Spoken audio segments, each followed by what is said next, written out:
Assalamualaikum warahmatullahi wabarakatuh.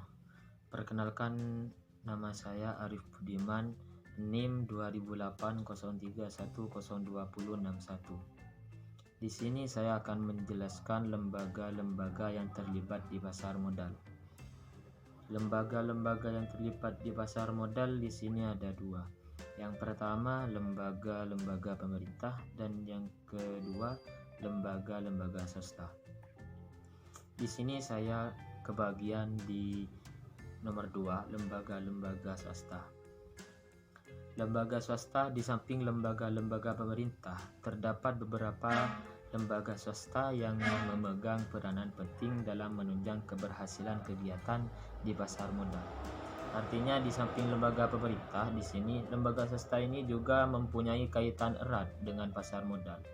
Di antaranya adalah yang pertama ada notaris. Rencana untuk menjual saham atau obligasi di pasar modal terlebih dahulu dibicarakan dan disetujui dalam rapat pemegang saham atau RUPS. Jadi, sebelum lembaga swasta ini menjual saham atau obligasi di pasar modal, notaris ini haruslah dibicarakan dan disetujui dalam rapat pemegang saham atau RUPS. Yang kedua ada BPKP atau Badan Pengawasan Keuangan Pembangunan. Peranan dibutuhkan untuk melakukan penilaian dan menentukan kelayakan dari laporan keuangan seperti neraca, laporan laba rugi, dan laporan perubahan modal emiten. Yang akan melakukan penilaian haruslah disahkan oleh BPKP. Jadi BPKP di sini dibutuhkan karena BPKP inilah yang akan memberikan penilaian atau menentukan kelayakan laporan keuangan di pasar modal. Yang C ada konsultan hukum. Konsultan hukum bertugas memberikan pernyataan-pernyataan tentang keabsahan dari dokumen-dokumen yang diajukan. Jadi konsultan hukum di sini tugasnya adalah memberikan pernyataan-pernyataan dari dokumen-dokumen yang diajukan. Dokumen tersebut haruslah meliputi tentang penilaian izin usaha, status kepemilikan aktiva perusahaan, kemungkinan ada gugatan atau tuntunan, dan yang terakhir perjanjian yang telah dibuat dengan pihak ketiga jika ada. Yang D ada penilai atau appraiser.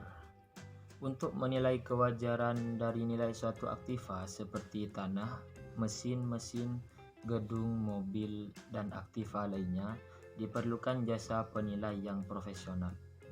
Jadi, penilai atau appraiser di sini tugasnya adalah untuk menilai kewajaran dari nilai suatu aktiva tersebut. Dalam appraiser tersebut haruslah appraiser yang profesional itu. Dan yang terakhir di sini ada konsultan efek. Konsultan efek bertugas memberikan pendapat tentang keuangan dan manajemen emiten.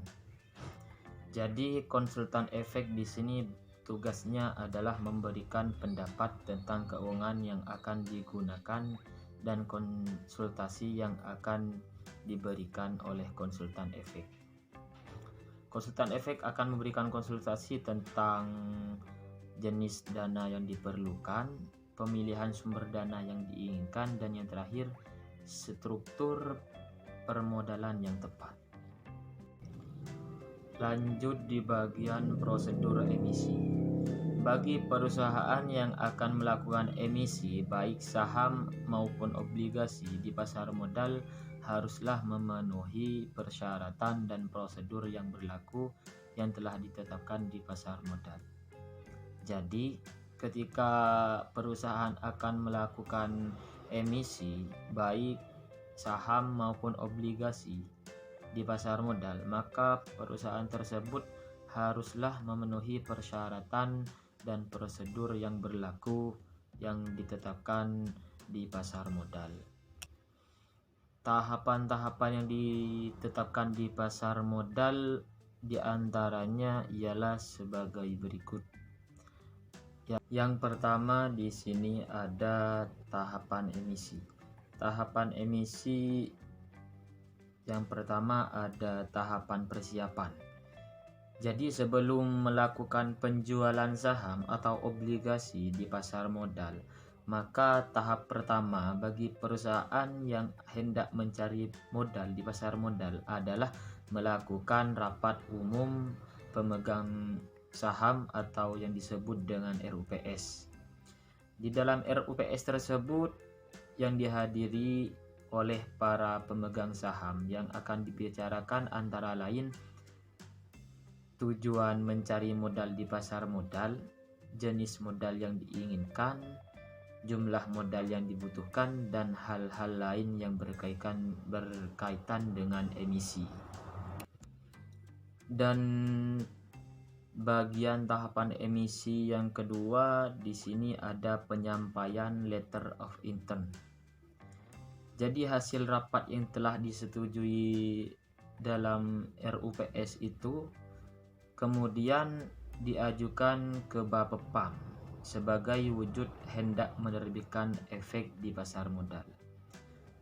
Penyampaian letter of intent meliputi pernyataan untuk emisi, jenis nominal efek, waktu emisi, tujuan dan penggunaan dana emisi, data-data mengenai perusahaan, dan yang terakhir nama dan alamat bank yang menjadi relasi notaris, akuntan, dan penasihat hukum. Dan yang ketiga dari bagian tahapan emisi di sini juga ada penyampaian pernyataan pendaftaran.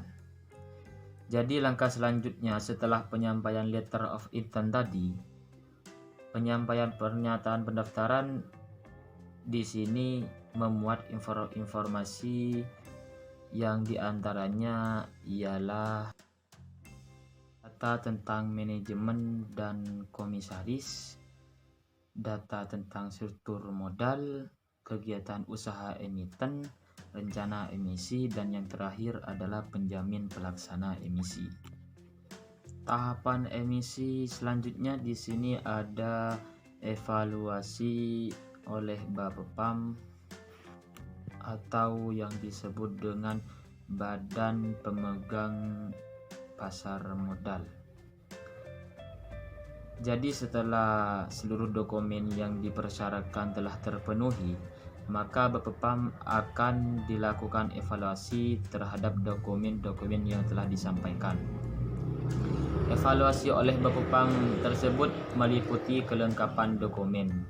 Kelengkapan dokumen harus ada dan dikatakan lengkap, antara lain ialah harus meliputi pernyataan pendaftaran, anggaran dasar perusahaan, dan laporan keuangan. Melakukan penelaahan terhadap seluruh dokumen yang diajukan tersebut tujuannya adalah untuk melihat kesesuaian yang ada pada masing-masing dokumen. Penelaahan dokumen meliputi antara lain terhadap laporan keuangan, terhadap confirm letter, dan yang terakhir terhadap seluruh bentuk dan isi dokumen lainnya. Khusus untuk prospektus penelaahan tersebut haruslah meliputi kelengkapan informasi yang akan diberikan kepada masyarakat umum. Informasi yang harus ada di dalamnya antara lain penjelasan umum mengenai penawaran saham atau obligasi, tujuan penawaran umum, rencana penggunaan dana, sejarah perusahaan, usaha-usaha perusahaan, dan lain sebagainya. Dan tahapan emisi yang terakhir di sini ada dengar pendapat terbuka. Jadi setelah semua persyaratan dilengkapi oleh perusahaan yang hendak melakukan emisi, maka langkah selanjutnya adalah mengadakan debat terbuka. Debat terbuka di sini diikuti oleh Bapepam atau Badan Pengawas Pasar Modal. Yang kedua ada perusahaan yang bersangkutan, dan yang terakhir ialah harus diikuti oleh lembaga-lembaga terkait lainnya. Tujuannya adalah untuk mendapatkan informasi langsung dari pihak yang hendak melakukan emisi. Mungkin cuma ini saja yang bisa saya sampaikan atau bisa saya paparkan. Kurang dan lebihnya dari saya mohon maaf. Assalamualaikum warahmatullahi wabarakatuh.